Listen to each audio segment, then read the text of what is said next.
சுத்தமான தேன். நீங்கள் அது எப்போவுமே அவளோட அந்த அம்மாவோட பாதத்துக்கு கீழே இருக்கிற மாதிரி தேன் பாட்டிலை ஓப்பன் பண்ணி வச்சுருங்க. இதை வச்சுட்டு நீங்கள் தூப தீபம் காட்டி நீங்கள் உட்காந்து அவளோட கும்பிட ஆரம்பிங்க. இது போதும், படையல் இது போதும். இது கூட வந்து இன்னும் நான் ஒன்று ஏதாவது வைக்கணும் அப்படின்னுலாம் ஒரு தண்ணியோ ஆகாரமோ இல்லை வைக்கணும் அப்படின்னு பார்த்தாக்கா நீங்கள் பானகம் வைங்க.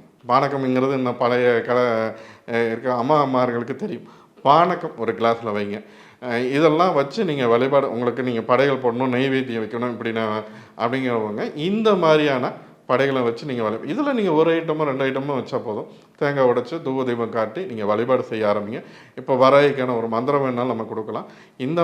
இந்த முறையில் நீங்கள் வச்சு ஒரு பௌர்ணமியில் ஆரம்பித்தாலும் சரி, அமாவாசையில் ஆரம்பித்தாலும் சரி, செவ்வாய்க்கிழமையோ இல்லை வெள்ளிக்கிழமையோ இந்த கிழமையில் பிரம்ம முகூர்த்தத்தில் நீங்கள் உங்களோட விரதத்தை நீங்கள் ஸ்டார்ட் பண்ணுங்கள்.